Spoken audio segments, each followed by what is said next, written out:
Bonjour, j'espère que vous allez bien. Moi, je vais super bien comme d'habitude. N'oubliez pas de partager, de liker et surtout mettez le pouce en l'air pour encourager les histoires d'Akuma. Bienvenue dans les histoires d'Akuma. À travers nos histoires, nous donnons des conseils et nous tirons chacun une morale. Alors, aujourd'hui, on va parler de l'histoire d'Akuma. Akuma, elle a eu des déceptions dans sa petite vie. Akuma, les relations amoureuses n'étaient pas tellement saines. Akuma, alors, elle a eu la première déception. Elle était avec un Européen. Ça n'a pas bien marché. Parce que le monsieur, il ne voulait même pas de ses enfants. Après cela, Akuma, elle a rencontré quelqu'un d'autre. Mais ce jeune homme-là, il était alors le mari de nuit de sa maman. Akuma a tellement blessé parce que à ce moment-là aussi, sa maman ne voulait pas d'elle. Sa maman voulait, la maman, en fait, sa belle-mère, voulait en découdre avec elle. Ma chérie, si tu passes ici, un coucou à toi et beaucoup de courage à toi. C'est une histoire d'une abonnée qui m'a raconté cela. Je vais m'approprier l'histoire. Alors, j'étais tellement désespérée, je savais même plus quoi faire pour pouvoir avoir une bonne relation. Je savais même plus quoi faire pour pouvoir avoir le mariage. Parce que toutes mes copines, elles étaient mariées. Elles étaient mariées et moi, je les enviais. Et je me posais la question, pourquoi pas moi? Je suis la seule à ne pas être mariée. Avec tous ces déboires que j'ai eu dans mes relations amoureuses, là. Comment je fais? Comment je peux faire pour être mariée? J'étais tellement... Je voulais tellement être mariée. Je voulais me marier. À un moment donné, je me suis dit que bon, voilà... Après cette déception-là, la première personne, la prochaine personne hein, qui arrive, qui se présente devant moi, qui dit que bon, ma chérie, je vais t'épouser, je vais accepter. Dans l'entreprise que je travaillais avant, j'ai résilié mon contrat, j'ai démissionné, je suis allée dans une autre entreprise, là-bas j'ai donc commencé à nouveau et c'est là-bas que j'ai donc rencontré un monsieur. En fait, c'était un ami, hein. Au départ, on n'était que des amis. On a commencé à causer et à flirter. Et puis, je lui ai raconté toute ma vie, tous mes devoirs que j'ai eu dans mes relations amoureuses. Je lui ai raconté cela. Mais je peux pas vous expliquer comment est-ce que je me suis retrouvée en train de sortir avec cet ami-là. On a commencé à en sortir ensemble. Tellement je lui avais ouvert mon cœur, tellement je lui avais dit ce que, en fait, ce qui me rongeait, c'était que je voulais me marier absolument. Alors le monsieur, j'ai commencé à sortir avec lui. Je ne sais pas comment ça s'est passé, mais je me suis mise à sortir avec le monsieur. Donc je me posais toujours la question, mais comment j'ai fait du jour au lendemain pour me retrouver en couple avec lui? Donc il y avait toujours un petit ressentiment à moi qui me disait que peut-être que c'était, en fait, écoutez l'histoire parce que je me suis dit que non, cette histoire, elle était vraiment mystique parce que je ne comprenais absolument rien du tout. C'est alors qu'en moins d'un an, avec mon nouveau copain que je venais de rencontrer, on a fini par se mettre ensemble. En fait, j'ai déménagé, on habitait dans la même maison. En si peu de temps, il a demandé ma main. C'est comme ça que moi aussi, très contente, en disant que, c'est à mon tour maintenant de me marier. J'ai rassemblé mes parents, j'ai dit à mes parents que non, j'ai trouvé quelqu'un, il y a quelqu'un qui m'aime bien, il y a quelqu'un qui veut m'épouser. Mes parents, ils étaient surpris, disant que mais celui-là c'est qui? Mais la raison pour laquelle mes parents étaient surpris, c'est que personne ne le connaissait à la maison. Je n'avais pas encore présenté le monsieur à la maison. Mais je vous dis, comme je vous disais tout à l'heure, que je ne sais pas comment ça s'est passé pour que je me retrouve en relation avec lui, mais je me suis retrouvée en relation avec lui. Et le monsieur voulait m'épouser, et comme moi, j'aspirais trop au mariage, je voulais trop le mariage, est-ce que j'étais même à la limite jalouse de mes copines qui étaient déjà mariées, j'ai seulement dit oui. Alors, le jour du mariage, le jour du mariage coutumier, c'est le jour là que mes parents ont vu mon fiancé. Et il est venu pour le mariage coutumier. Tout s'est bien déroulé. Donc, maintenant, qu'est-ce qui se passe avec le gars? Le gars, il savait que je voulais à tout prix le mariage. Il savait que je voulais montrer à mes copines que bon oui, moi aussi je suis mariée, moi aussi j'ai trouvé quelqu'un. Donc, il a commencé à me faire vivre des choses atroces à la maison. Je ne pouvais même pas parler. Il est devenu bizarre. Il n'avait pas encore commencé à me frapper, hein. Il couchait, Il rentrait le lendemain, il ne me donnait pas d'argent parce que lui, il savait que je travaillais. Donc, il n'avait pas besoin de me donner l'argent. Entre une parenthèse, les hommes là, même si vos femmes travaillent, vous avez le droit et l'obligation de leur donner de l'argent. Donc, vous ajoutez encore dans l'argent qu'elle travaille là. C'est comme ça que ça doit se passer. C'est comme ça que ça se passe. Et comme j'avais déjà fait des jumeaux avant, il ne s'occupait pas de mes enfants. Il me suivait à la loupe. Il suivait déjà mon téléphone. Et à chaque fois que je voulais dire quelque chose, le gars, il me répondait tout le temps. Il disait que non, mais tu voulais le mariage. Non, mais qu'est-ce que tu veux? Hein? C'est le mariage que tu voulais, non? Tu n'es pas contente? C'est le mariage que tu voulais. Tu pleurais tout le temps le mariage. Le voilà alors. Donc, à chaque fois qu'il me disait alors ça, qu'il m'injuriait, qu'il me disait toutes ces choses-là, moi je fermais ma bouche, je me disais que non, en Afrique chez nous, on dit le mariage c'est ça, hein. Quand ton mari parle, il faut seulement fermer ta bouche, tu écoutes. Dès qu'il finit de parler là, tu vas seulement dans la chambre, vous allez arranger. Donc je me disais que c'était comme ça. Tout ceci a duré 1 an et demi, parce que après là, on n'a pas fait 2 ans ensemble. Voilà, alors que malgré tout ça, on a continué à préparer notre mariage civil. Donc, mon fiancé n'était pas d'accord sur certains points. Lui, il voulait qu'on aille se marier en Afrique du Sud, mais moi, je ne voulais pas. Moi, je voulais me marier dans mon pays natal. Alors, je n'étais pas d'accord avec sa façon de vouloir faire notre mariage civil parce que il voulait moins d'invités aussi. Et moi, je ne voulais pas ça. Et il a commencé à dire tout le temps que oui, parce que tu veux montrer aux gens que tu te maries, tu veux montrer à tes amis que tu te maries. J'étais tellement choquée parce que je voulais tellement me marier. Je voulais me marier. Un jour alors, on s'est chamaillé parce que ça n'allait plus. Dans tout ça, ça n'allait plus. On s'est chamaillé. Et puis, j'ai eu l'impression de sortir dans un rêve. Je lui ai dit que bon, tu sais quoi, je pense qu'on est allé très vite en besogne. Là, on doit arrêter même le mariage civil, là, je ne veux plus. Il est mieux qu'on fasse une pause et qu'on réfléchisse alors si c'est ce que tu veux ou alors c'est ce que moi je veux. Je pense que c'est mieux de faire ça ainsi.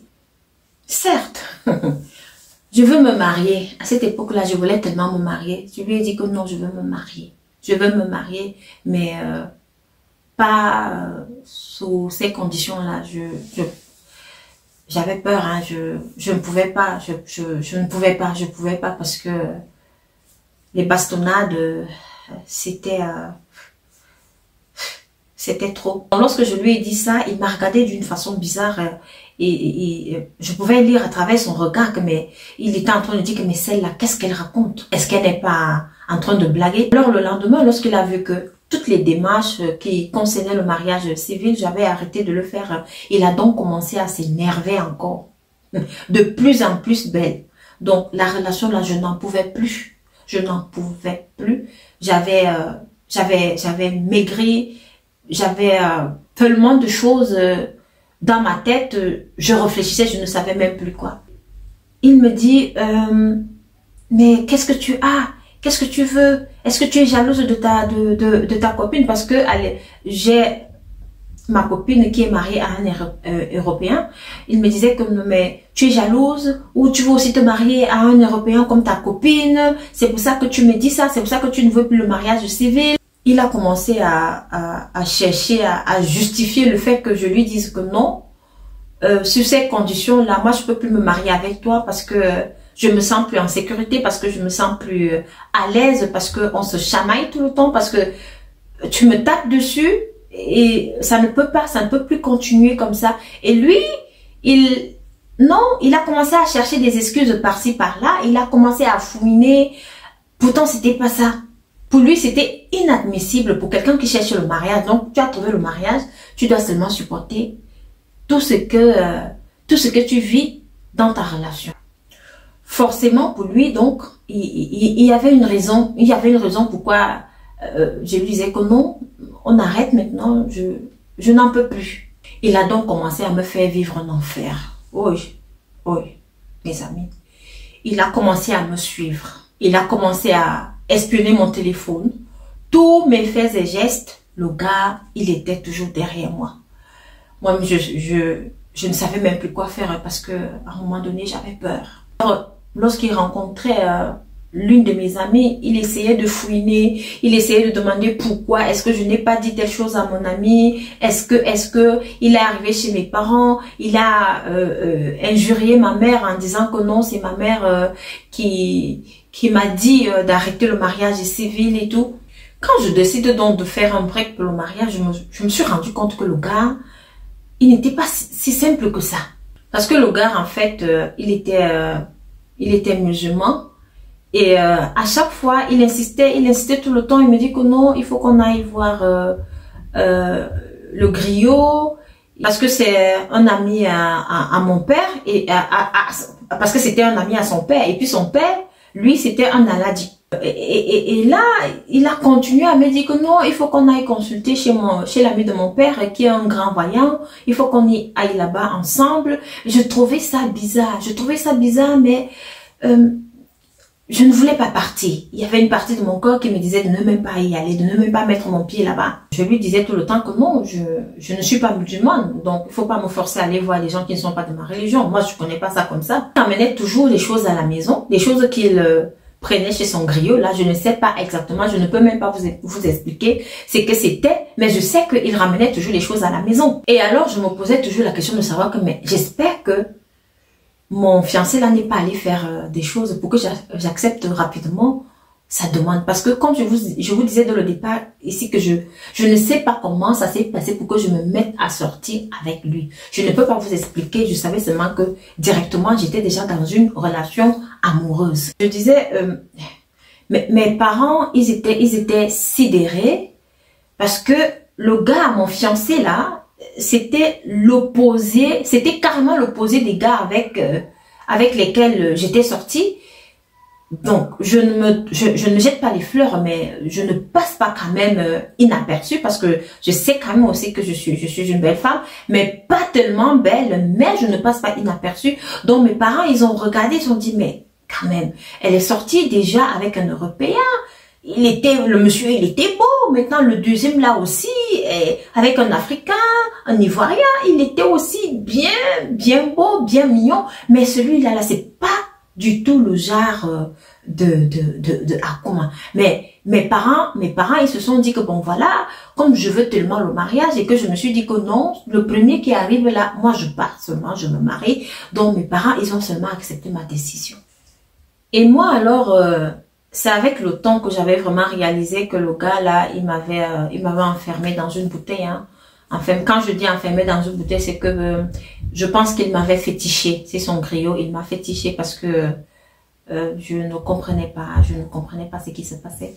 Mais cela n'a pas, ça n'a pas tenu longtemps. Hein. Moi, je sais pas pourquoi ça n'a pas tenu longtemps, mais ça n'a pas tenu longtemps. Lorsque lui-même, mon fiancé, il a vu que ça n'a pas tenu. Parce que, comme je disais, je suis maman des jumeaux, donc je ne sais pas, peut-être c'était aussi ça la cause. Là, il ne savait pas comment faire alors pour revenir vers moi. Il a continué, en fait, la violence qu'il avait vis-à-vis de moi, la violence morale que physique, elle était devenue intense. Il a continué à être extrêmement violent envers moi. La violence, là, mes amis, je ne pouvais pas supporter, hein, parce que c'était une violence, c'était verbal, c'était physique, c'était verbal, c'était physique. Imaginez un peu, verbal, physique, je n'en pouvais plus. J'avais maigri énormément. Donc, mon fiancé, là, il m'a vraiment traumatisée. J'étais vraiment... J'étais foutue. C'est la première relation que j'ai vécue comme ça qui m'a franchement laissé traumatisée. Je suis restée pendant 2 ans. Je ne voulais même pas entendre parler des hommes parce que tout cela me dégoûtait. Et puis il y avait aussi cette peur-là de tomber encore sur une mauvaise personne, sur une personne qui ne va pas me respecter, ou alors sur une personne, ou alors sur une famille qui va utiliser des pratiques occultes vis-à-vis de ma personne, dont j'étais complètement anéantie. chassé de la maison parce qu'il savait que j'avais des petits problèmes financiers. Je faisais des travaux dans mon terrain que j'avais acheté avant de le rencontrer. Et comme c'est lui qui payait donc le loyer, donc il savait que j'avais pris des emprunts pour financer les travaux et que si je me retrouvais à la rue, je ne pouvais pas me payer un loyer convenable. Donc mise dehors comme ça pour que je sois obligée de le supplier parce qu'il savait que je n'avais plus d'autres moyens. J'ai tenu bon malgré que ça a été vraiment difficile pour moi parce que c'est que mon fiancé attendait, il attendait que je retourne vers lui parce que il avait coupé les finances et puis il m'avait mise dehors. Donc c'était extrêmement difficile et c'est ainsi que il m'a arraché un terrain. Il m'a arraché un terrain qu'on avait acheté ensemble. Salé mon nom à gauche et à droite là. Donc franchement, je me sentais très très sale. Vous savez, il y a certains hommes là, lorsque vous terminez, lorsque vous ne voulez plus la relation avec vous, il va, en fait, ce sont des choses enfantines. Il va commencer à vous salir dans tout le quartier. Il va vous salir chez vos amis. Il va vous salir même chez vos parents. Chez vos cousins ou cousines, il va essayer de raconter des choses négatives sur vous. Donc, c'était un peu ce genre de personne, quoi. Donc, les gens ne me connaissaient même pas dans la ville dans laquelle je vivais. Donc, j'étais vue alors comme une fille, alors comme une prostituée, comme une dévingondée en fait, de la haute classe. Donc, moi, j'étais déjà classée dans ce quartier-là. Tout ceci parce que le bon monsieur ne savait même plus comment faire pour me récupérer. Après m'avoir sali comme ça et après lui avoir dit que non, le mariage là, je pense qu'on doit réfléchir. Et donc c'était devenu la catastrophe. C'était devenu une relation infernale où je ne pouvais plus supporter. Donc fait tout ça, moi je suis toujours restée calme. Hein. Je n'ai même pas répondu à ses attaques, je n'ai rien fait. Lorsqu'il a donc vu que, malgré qu'il ait sali mon nom de gauche à droite et qu'il ait dit des choses négatives sur moi, je suis même pas allée le supplier, je suis même pas allée lui demander des comptes à propos, je suis restée dans mon coin, je lui ai rien demandé. Donc, j'avais complètement changé, hein, j'ai changé même jusqu'à présent et lui-même aussi, il me voyait en ville. Hein. Moi, je priais, j'avais même pas son temps. Et c'est ainsi que lui-même, il est venu me demander pardon. Il est allé demander pardon à ma maman parce que il avait proféré des injures vis-à-vis de ma maman. Parce qu'il disait que c'était ma maman qui m'incitait à rompre les fiançailles. Donc, voilà ce que j'avais vécu avec mon ex-fiancé et il m'avait tellement sali qu'après, lorsqu'il est venu demander pardon, je me suis dit, bon, il m'a sali, donc comment faire pour enlever tout ça? On n'y peut rien. Et vous savez, lorsque vous froissez un papier format, il reste froissé. Même si vous le repassez, il va toujours rester froissé. Ça veut dire que ces séquelles-là sont restées, ces séquelles-là, on ne pouvait pas les enlever comme ça parce que moi, j'étais présentée comme la méchante, la mauvaise, la dévingondée et tout. C'était très difficile pour moi. Et puis, parce que je voulais tellement me marier, parce que j'aspirais tellement au mariage, je pense que j'ai vécu tout ça. D'un autre côté, je me suis dit franchement, si le mariage c'est comme ça et si je dois passer par tout ça, alors je préfère rester dans mon célibat hein, parce que je veux pas mourir. Il y en a beaucoup de femmes aujourd'hui qui sont passées par là. Des violences conjugales, elles ont subi, elles sont toujours restées là à cause de quoi? Parce que chez nous en Afrique, on nous dit non, tu dois rester, tu dois écouter ton mari et tout.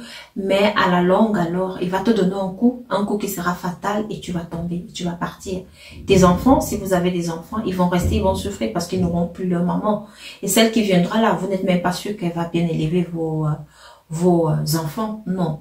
Alors quand ça ne va pas, même si vous aspirez comment au mariage, même si vous voulez tellement vous marier, quand ça ne va pas et que vous considérez et que vous remarquez même que celui-là, c'est pas le bon, c'est pas encore le bon, arrêtez. Il faut rompre les fiançailles. Et ça a été le cas de mon abonnée qui m'a raconté cette histoire, elle a été bien courageuse de dire non, si c'est comme ça le mariage, je préfère rompre les fiançailles. Donc, j'espère que mon histoire d'aujourd'hui, elle vous a plu. Je sais qu'elle est assez triste parce que cette histoire, vraiment, elle m'a beaucoup touchée et elle m'a fait pleurer intérieurement.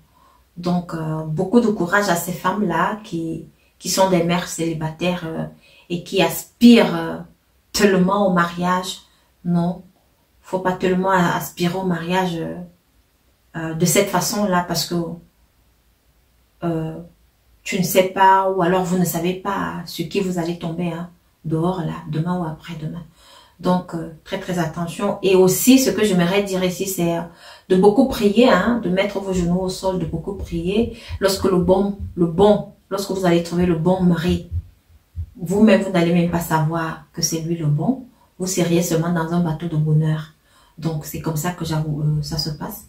Et à vous et à mon abonné qui m'a raconté cette histoire, je lui souhaite beaucoup de bonheur et beaucoup de chance. Et surtout, ne pas oublier qu'il y a le grand barbu.